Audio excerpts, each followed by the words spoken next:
ஒரு ஊரில் ஒரு பெரியவர் இருந்தார். அவர் ஒரு குரு. அவர் தொடர்ந்து தியான கூட்டங்கள் நடத்துவார். அந்த கூட்டத்தில் கலந்துக்கிறதுக்காக பல ஊர்கள்லேருந்து சீடர்கள் நிறைய பேர் வருவாங்க போவாங்க. ஒரு நாள் அங்கே கூட்டம் நடந்துக்கிட்டு இருக்குது. அந்த சமயத்தில் சீடர்களில் ஒருத்தன் என்னத்தையே திருடி விட்டான். மற்ற சீடர்கள் அதை கவனிச்சுட்டாங்க. இவன் ஆப்பிட்டுக்கிட்டான். கூட்டம் முடிஞ்ச பிற்பாடு இவன் திருடின விஷயத்தை அந்த பெரியவர்கிட்ட போய் சொன்னாங்களாம். அவர் கவனத்துக்கு கொண்டுகிட்டு போனாங்க. ஆனால் அவர் இதை காதிலே போட்டுக்கல, கண்டுக்கவே இல்லை. போய் சொன்ன சீடர்களுக்கெல்லாம் ஏமாத்தமாக போயிட்டுது. என்ன இது, இவ்வளவு தூரம் நாம் கண்டுபிடிச்சி போய் சொல்கிறோம், அவர் கண்டுக்கவே மாட்டேங்கிறாரே அப்படின்னு ஒரு மாதிரி ஆகிட்டாங்க. இருந்தாலும் அதை பற்றி ஒன்றுமே சொல்லிக்கல, பேசாமல் இருந்துட்டாங்க. கொஞ்ச நாள் ஆச்சு. அதே ஆள் மறுபடியும் ஒரு திருட்டில் மாட்டிக்கிட்டான். சீடர்கள் மறுபடியும் அந்த குருக்கிட்ட விஷயத்தை சொன்னாங்க. அவர் அப்பவும் வழக்கம் போல் சும்மாவே இருந்துட்டார். இவர் இப்படி இருக்கிறத பார்த்ததும் அந்த சீடர்களுக்கு கோபம் வந்துட்டுது. உடனே அந்த சீடர்கள்லாம் ஒன்று கூடி பேசினாங்களாம். எல்லாருமா சேர்ந்து ஒரு விண்ணப்பம் தயார் பண்ணாங்க. அதை குருநாதர்கிட்ட கொண்டுட்டு போய் கொடுத்தாங்க. அந்த விண்ணப்பத்தில் இவங்க என்ன எழுதியிருக்கிறாங்க தெரியுமா? குருநாதர் அவர்களே, உடனே திருடனவன் மீது சட்ட நடவடிக்கை எடுக்கணும். நீங்கள் அப்படி அவனை இங்கே சேர்க்கக்கூடாது. நீங்கள் சேர்த்திங்கன்னா நாங்கள் இங்கே இருக்கிறத பற்றி யோசிக்க ஆரம்பிச்சிருவோம். அவனை இந்த மடத்தை விட்டே துரத்தி பண்ணணும். நீங்கள் அவனை வெளியில் அனுப்புங்க, இல்லைன்னா நாங்கள் அத்தனை பேரும் வெளியில் போயிடுறோம். இப்படி தான் அந்த விண்ணப்பத்தில் எழுதியிருக்கிறாங்க. குரு அந்த விண்ணப்பத்தை வாங்கி படித்து பார்த்தார். அதுக்கப்புறம் அதை எழுதின அத்தனை பேரையும் கூப்பிட்டாரு. எல்லாரும் இப்படி வாங்கன்னாரு. வந்தாங்க. இப்படி என் எதிரில் உட்காருங்கன்னார். உட்காந்தாங்க. அப்புறம் சொன்னார், இதை பாருப்பா, நீங்கள் எல்லாரும் புத்திசாலிகள். உங்களுக்கு எது நல்லது எது கெட்டதுங்கிறது நல்லா தெரியும். நீங்கள் மேற்கொண்டு ஏதாவது படிக்கணும்னு நினச்சா வேறு எங்கே வேணும்னாலும் போகலாம். அதுக்கு நான் தடை சொல்ல மாட்டேன். ஆனால் உங்களால் குற்றம் சாட்டப்பட்ட அவன் இருக்கானே, அவன் எப்படின்னா அவனுக்கு எது நல்லது எது கெட்டதுங்கிறதெல்லாம் தெரியாது. அதனால தான் திருடுறான். நீங்கள் சொல்கிறது மாதிரி அவனை அடித்து துரத்தி விடுறோம்னு வச்சுக்கோங்க, அவனுக்கு எப்படி நல்லது கெட்டது தெரியும்? அவனுக்கு அதை யார் சொல்லி கொடுக்கறது? அதனால் இங்கேயே இருக்கட்டும், அதுதான் சரி. இதுக்காக நீங்கள் எல்லாரும் என்னை விட்டுட்டு போனாலும் சரி, அவனை நான் விரட்ட மாட்டேன் அப்படின்னு விட்டாரான். இவ்வளவையும் திருடனை அந்த சீடன் கேட்டுக்கிட்டே இருந்திருக்கான். அவன் கண்களில் கண்ணீர். அப்படியே எழுந்திரிச்சு வந்தான். குரு காலில் விழுந்தான். அவன் கண்ணீரில் அவனது தீமை கழுவப்பட்டது அப்படிம்பாங்க. அதாவது சீடர்களுக்கு அந்த குருவோட பெருமை அப்போ தான் புரிஞ்சுதான். ஒரு நல்ல ஆசிரியர் இருக்காருன்னு வச்சுங்க, நல்லா படிக்கிற பையனுக்கு தான் பாடம் சொல்லி கொடுப்பேன்னா அது என்ன பெரிய விஷயமா? மோசமாக படிக்கிறவனையும் மாற்றி காட்டுறேங்கிறது தான் பெருமை. இந்த காலத்து குரு ஒருத்தர் ஒரு ஆசிரமம் வச்சு நடத்திட்டு வந்தார். நிறைய பேர் தினம் வருவாங்க போவாங்க. ஒரு நாள் ஒருத்தன் வந்தான். அந்த குரு முன்னாடி போய் நின்னான். ஐயா, என்ன உங்கள் சீடனாக ஏற்றுக்கணும்னா. அந்த குரு நிமிர்ந்து பார்த்தார். உன்னுடைய நோக்கம் என்னன்னு கேட்டார். ஐயா, உங்ககிட்ட கொஞ்ச நாள் இருந்தேன்னா நல்ல பழக்க வழக்கங்களை கற்றுக்கலாம். அதுக்கப்புறம் வெளியில் போய் ஒரு நல்ல தொழில் தொடங்கி வாழ்க்கையில் முன்னுக்கு வரணுங்கிறது தான் என்னோட நோக்கம் அப்படின்னா. நீ சொல்கிறது சரி, ஆனால் உன்னால் இங்கே நல்ல பழக்க வழக்கங்களை கற்றுக்க முடியலேன்னு வச்சுக்கோ, அப்போ என்ன பண்ணுவேன் அப்படின்னு கேட்டார் அவர். அப்படி ஆச்சுன்னா என்ன, உங்களை மாதிரியே ஒரு ஆசிரமம் ஆரம்பித்து அதுக்கு குருவாக இருந்துட்டு போகிறேன் அப்படின்னு நானும். ஒரு ஆள் இருந்தார். அவர் தன்னை ஒரு குருன்னு சொல்லிக்கிட்டார். மௌன குரு, வாயே திறக்கிறதில்ல. அவருக்கு 2 சீடர்கள் உண்டு. இவங்க தான் வர்றவங்க கிட்ட பேசுவாங்க, விளக்கம் கொடுப்பாங்க. ஒரு நாள் இந்த சீடர்கள் 2 பேரும் எங்கேயோ வெளியில் போயிட்டாங்க. அந்த நேரம் பார்த்து ஒருத்தர் அங்கே வந்தார். குருக்கிட்ட போனார். குருவே, புத்தர்னா என்னன்னு கேட்டார். குருவுக்கு ஒன்றும் புரியல. அவர் உண்மையான குருவாக இருந்தாவில் புரியும். அவர் திருன்னு முழிக்க ஆரம்பிச்சிட்டார். இந்த நேரம் பார்த்து இந்த சீடர்களும் எங்கேயோ போயிட்டாங்களே, என்ன பண்ணுறது, உதவிக்கு யாராவது கிடைக்க மாட்டாங்களா அப்படின்னு அப்படியே சுற்றி பார்க்குறார். அங்கங்கே பார்க்குறார். வந்தவர் இதை கவனித்தார். ஏதோ புரிஞ்சுக்கிட்ட ஒரு மாதிரி அடுத்த கேள்வி கேட்டார். தர்மம்னா என்ன சுவாமின்னார். குருவுக்கு ரொம்ப சங்கடமாக போச்சு. நம்ம நிலைமை இப்படி ஆகிட்டுதே, இக்கட்டில் மாட்டிக்கிட்டோமே அப்படின்னு நினச்சபடியே விட்டத்தை பார்த்தார்.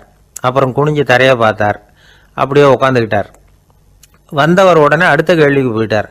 தியானம்னா என்ன சுவாமின்னார். பாவம் என்ன பண்ணுவார் அந்த குரு, பேசாமல் கண்ணை கெட்டியாக மூடிக்கிட்டார். இது ஏதுடா வம்பா போச்சுன்னு. இவர் இப்படி பண்ணால் கூட வந்தவர் சளைக்கலை. இன்னொரு கேள்வியும் கேட்டார். ஆசீர்வாதம்னா என்ன அப்படின்னார். இவர் பார்த்தார். இப்படியே போனால் இவர் கேள்வி கேட்குறத நிறுத்த மாட்டார் அப்படின்னு நினச்சிக்கிட்டு எனக்கு ஒன்றுமே தெரியாதுங்கிற பாவனையில் 2 கையையும் விரித்து காட்டினார். வந்தவர் முகத்தில் மகிழ்ச்சி, மன நிறைவு, ஏதோ எல்லாம் புரிஞ்சுக்கிட்ட ஒரு மாதிரி அங்கேருந்து புறப்பட்டு போனார். வழியில் அந்த குருவோட சீடர்கள் 2 பேரையும் சந்தித்தார். உங்கள் குருவை தான் பார்த்துட்டு வரேன்னார். இவர் என்ன நடந்ததுன்னு கேட்டாங்க. இவர் விவரமாக சொல்கிறார். உங்கள் குரு எவ்வளவு பெரிய ஞானி தெரியுமா? புத்தர்னா என்னன்னு கேட்டேன். அதுக்கு அவர் அப்படியும் இப்படியும் பார்த்தார். அதுக்கு என்ன அர்த்தம் தெரியுமா? மக்கள் புத்தரை வந்து அங்கேயும் இங்கேயும் தேடுறாங்க. உண்மையில் அவர் அங்கேயும் இங்கேயும் தேடி கண்டுபிடிக்க முடியாது அப்படிங்கிறத அவர் செய்கை மூலம் உணர்த்தினார். அதுக்கப்புறம் தர்மம்னா என்னன்னு கேட்டேன். அவர் மேலேயும் கீழையும் பார்த்து தர்மம் சமமானது, அதில் உயர்வு தாழ்வு இல்லைங்கிறத உணர்த்தினார். அதுக்கப்புறம் தியானம்னா என்னன்னு கேட்டேன். கண்ணை மூடிக்கிட்டார். கண்ணை மூடி காணுகிற அற்புதம் அது அப்படிங்கிறத புரிஞ்சுக்கிட்டேன். கடைசியாக ஆசீர்வதிக்கப்படுறது பற்றி கேட்டேன். கைகளை நீட்டி உதவுறது தான் அது அப்படிங்கிறத தன்னுடைய இருகை விரித்து உணர்த்தினார். எவ்வளோ பெரிய மகான் அவர் அப்படின்னு சொல்லிவிட்டு அவர் பாட்டு போயிட்டார். சீடர்கள் அதுக்கப்புறம் மெதுவாக குருக்கிட்ட வந்து சேர்ந்தாங்க. அவங்கள பார்த்ததும் குருவுக்கு கோபம் வந்துட்டுது. அடே பாவிகளா, எங்கடா போய் தொலைஞ்சிங்க? நான் ஒரு ஆளுகிட்ட மாட்டிக்கிட்டு என்ன பாடுபட்டிருக்கேன் தெரியுமான்னார். இது மாதிரி தான் நாம் சாதாரண மனிதர்களின் புற வேடங்களிலேயே மயங்கி போயிடுறோம். அவங்க பேச்சு, செய்கை, பார்வை இதிலெல்லாம் ஏதோ பெரிய தத்துவம் இருக்கிறதாக நினச்சிக்கிறோம். உண்மையிலேயே அந்த தத்துவங்கள் யாருக்கு சொந்தம்? அவங்களுக்கு இல்லை, நமக்கு தான் சொந்தம். நாம் தானே அதை கற்பிச்சுக்கிட்டோம். நாம் அடையாளம் கண்டுக்கிறது இல்லை. நாம் யாருங்கிறது நமக்கு புரியறதில்ல. அதுதான் இன்றைக்கி நடக்கிறது. அதனால தான் அடுத்தவங்களை தேடி ஓடிக்கிட்டு இருக்கிறோம். சில வீடுகளில் கூட இது மாதிரி சைகைகள் உண்டு. சில குடும்ப தலைவர்கள் தினமும் காலையில் கண்ணை கெட்டியாக மூடிக்கிட்டு கை 2ஐயும் சுத்தமாக விரித்து வச்சுக்கிட்டே உட்காந்து தியானம் பண்ணுறது வழக்கம். எதுக்காக அப்படி பண்ணுறீங்கன்னு ஒருத்தரை பார்த்து கேட்டேன். இந்த மாதம் வாங்கின சம்பளம் பூரா தீர்ந்து போச்சு, இனிமேல் என் கையில் சுத்தமாக ஒன்றும் இல்லை, புதுசாக எதுவும் செலவு வச்சுடாதே அப்படிங்கிறத அப்படி உள்ளங்கை 2ஐயும் விரித்து காட்டி அவங்களுக்கு உணர்த்துறேன் அப்படின்னார். ஒருத்தன் வேகமாக ஓடி வந்தான். ஏப்பா அப்படி தலை தெறிக்க ஓடி வர்றேன்னு கேட்டேன். பின்னாடி துரத்திக்கிட்டு வருது சார் அப்படின்னா. ஏதாவது நாய் துரத்திக்கிட்டு வருது போல இருக்கு அப்படின்னு நினச்சி அவனுக்கு பின்னாடி பார்க்குறேன். கண்ணு கேட்டின தூரம் வரைக்கும் எதுவுமே தெரியல. ஏன்பா எதுவும் ஒன்றை துரத்துறது மாதிரி தெரியலையே என்ன? நல்லா பாருங்கள் சார் அப்படின்னா. பார்த்துட்டு தான் சொல்கிறேன் என்ன. இதோ பாருங்கள் சார், இதுதான் என்னை துரத்துது அப்படின்னு அவன் காட்டுறான். அவன் சுட்டி காட்டின இடத்துல பார்த்தா அங்கே அவனுடைய நிழல் தான் தெரியுது. என்னப்பா சொல்கிற அப்படின்னு சொல்லி அவனை சந்தேகமாக பார்த்தேன். அதுக்கப்புறம் தான் அவன் விவரமாக பேசினான். சார், எனக்கு என் நிழலை கண்டா பிடிக்கிறதில்ல. எப்போ பார்த்தாலும் இது என்னையே பின்தொடர்ந்து வந்துக்கிட்டு இருக்குது. இதை என்னால் சகிக்கவே முடியல. இதை என்கிட்டேருந்து பிரிக்கிறதுக்கு எவ்வளவோ முயற்சிகள்லாம் பண்ணி பார்த்துட்டேன், முடியலன்னா. அப்படி என்னென்ன முயற்சிகள் பண்ணினேன் அப்படின்னு கேட்டேன். அவன் என்னென்ன செஞ்சாங்கிறத விவரமாக சொன்னான்.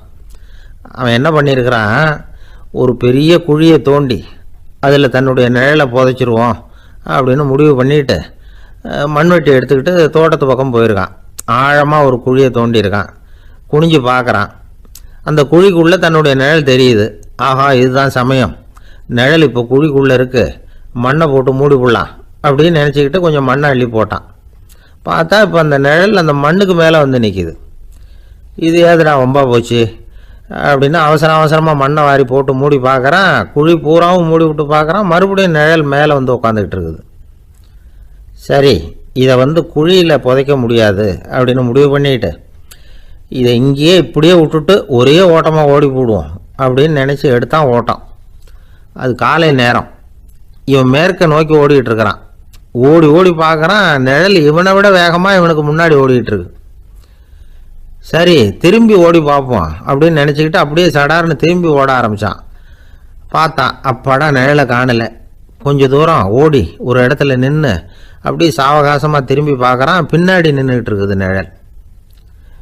இப்படி ஓடி வந்து தான் இங்கே நம்ம முன்னாடி நின்று தன்னுடைய அவஸ்தையை சொல்லிக்கிட்டு இருக்கிறான்.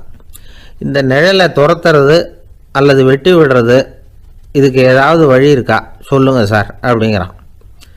நமக்கு ஒன்றும் புரியல. அந்த நேரம் பார்த்து ஒரு பெரியவர் வந்தார். அவர்கிட்ட யோசனை கேட்டோம், என்ன செய்யலாம்னு. அவர் சொன்னார், இந்த பாருப்பா, நீ அங்கேயும் எங்கேயும் ஓடாத, அப்படியே கீழே படுத்துக்கொண்டார். அது நல்ல உச்சி வேலை.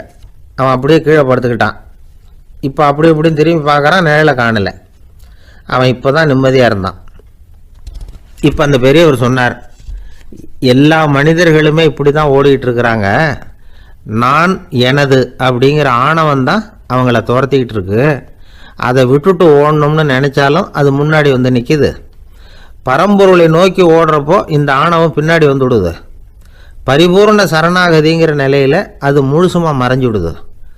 தன்னை உணர்கிற வேலை அது. அந்த நேரம் மனிதனுக்கு விடுதலை உணர்வு ஏற்படுகிற நேரம் அது. அப்படிப்பட்ட சுதந்திர மனிதர்களாக எல்லாரும் மாறி போயிட்டாங்கன்னா இந்த உலகமே இன்பமயம் அப்படின்னு ஒரு விளக்கம் கொடுத்தார் பெரியவர். நம்மால் ஒருத்தர் வேகமாக ஓடி வந்துக்கிட்டு இருந்தான். ஏன்டா அப்படி ஓடி வர்ற அப்படின்னு கேட்டார் எதிரில் வந்தவர்.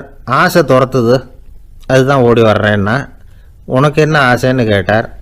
எனக்கு ஒன்றும் ஆசை இல்லைங்க, என்னை எப்படியாவது பிடிச்சுடணும்னு போலீஸ்காரங்களுக்கு ஆசை. அந்த ஆசை இப்போ என்னை துரத்தி பின்னாடி வந்துக்கிட்டு இருக்குது. அதுதான் தப்பிச்சு வந்துக்கிட்டு இருக்கிறேன்.